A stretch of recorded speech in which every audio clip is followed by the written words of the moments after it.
We're delighted to welcome my friend Dan Kimpel. Thank you, Great brother. to see you. How are Good to see you? you, Rich.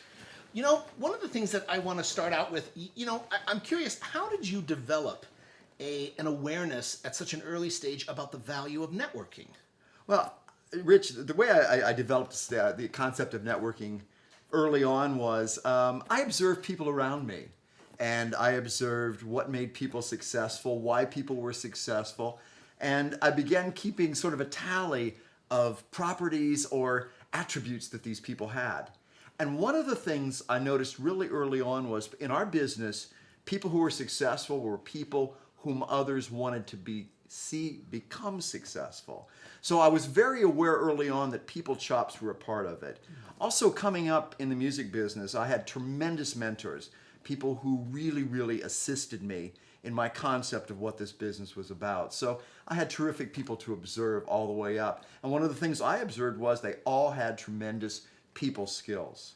And you know, we think about effective networking is about what we have, but it's not really about us. It's about the other person. It's about being able to get a certain reaction from other people. And it's about this ability to be able to help other people. And so as my career began to develop, you know, I realized that the people around me were probably the greatest resource that I had in my career in terms of helping me to get where I was going to go, you know? And so, you know, whether I was a musician or a songwriter early on, it was always those networking things that happened.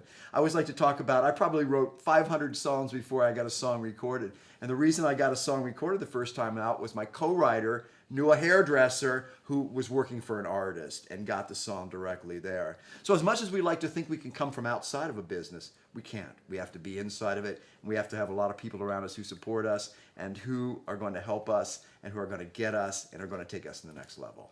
Can you talk about some of who your mentors were? Wow. When I first came to Los Angeles, this is my third stop on the music train, as it was. I'm originally from a small town in the middle of nowhere in Ohio. Okay. So obviously the first thing I had to do was get out of that town. I lived in Nashville and I lived in New York City. But when I came to Los Angeles, I was a little more savvy. And I became involved with nonprofit songwriting organizations. And there was a gentleman named John Berhaney, and he and his partner Len Chandler had started an organization called the LA Songwriters Showcase. And so coming from New York, you know, I heard there's this organization that wants to help songwriters, and right away I'm like, what's in it for them? You know, I was all like about that. They're like, no, they really help songwriters. So I realized I had a lot more time than money when I was younger, and so I became involved in working in their office and volunteering for events under John Berhaney. And he was the first person I ever saw that was successful in the music business, and I was like, man, that guy is really not a prick. He's a great guy. And so I observed and picked up a lot of that energy that he had, and I really give those guys a lot of credit for helping me develop. And when I made the transition from being a songwriter to going on the business side, it was selling little ads in their magazine that kind of gave me the leg up into the industry, and everything started there. Okay. Yeah. You know, you've written 2 books on the subject of networking, and I'm curious, what is the value, or why is networking so important in a musical artist's career? Well, I think we have to define our terms a little Okay. bit. You know, when we hear networking, maybe it sounds like some late 80s guy with slick hair and a silk jacket on TV going, I'll teach you how to network. I mean, it's simply people relationship skills. So that's the closest word we have for the definition. Networking, okay. Yeah, absolutely.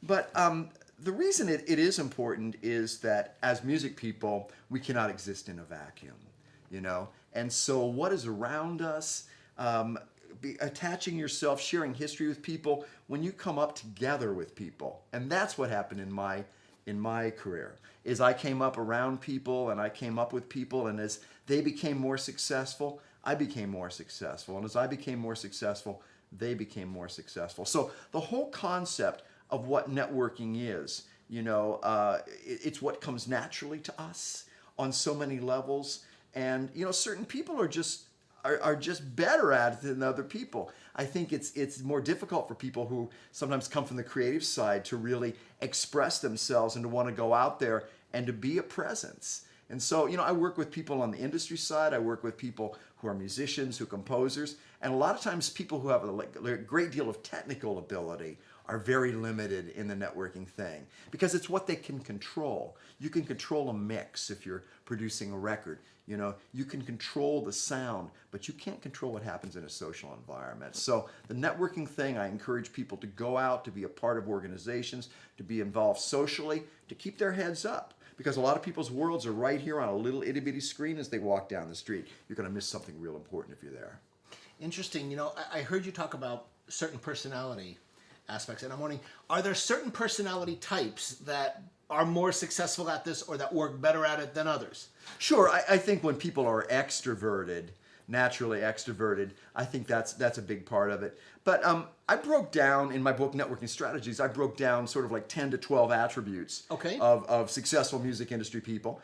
Fearlessness is one of those. You know, not really caring what other people are going to think about and like putting yourself out there is part of it. Mm-hmm. The ability to take a hit, to take a rejection and get back up and go. Yeah. The ability to stay in the business. And that was one of the things for me. Like sometimes I'll meet people and they'll say, I was in the music business for a while and I got out of it and I'm getting back into it. I'm like, baby, you were in the music business canoe. Yeah. You're not in the music business because what we have to do is figure out a way to stay in it. So that was a challenge for me as I came up, was how do I stay in it? How do I reinvent myself? How do I deal with this moment as opposed to a moment I dealt with before? And Rich, obviously somebody like you, has figured that out a long time ago. But the parts of the personalities that tend to do best are those who are honestly enthusiastic and also honestly generous about other people and want to help other people. That's a huge part of what makes people effective as networking people.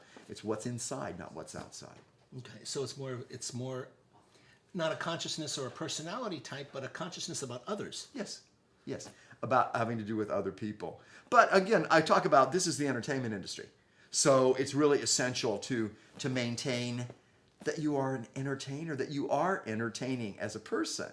You know, that's what makes our business different than other businesses is that we're not just people that sit behind desks and function on that level. You know, we have to be aware of the areas that we work in terms of, you know, keeping them up there to a certain level of entertainment, energy, enthusiasm, and drive.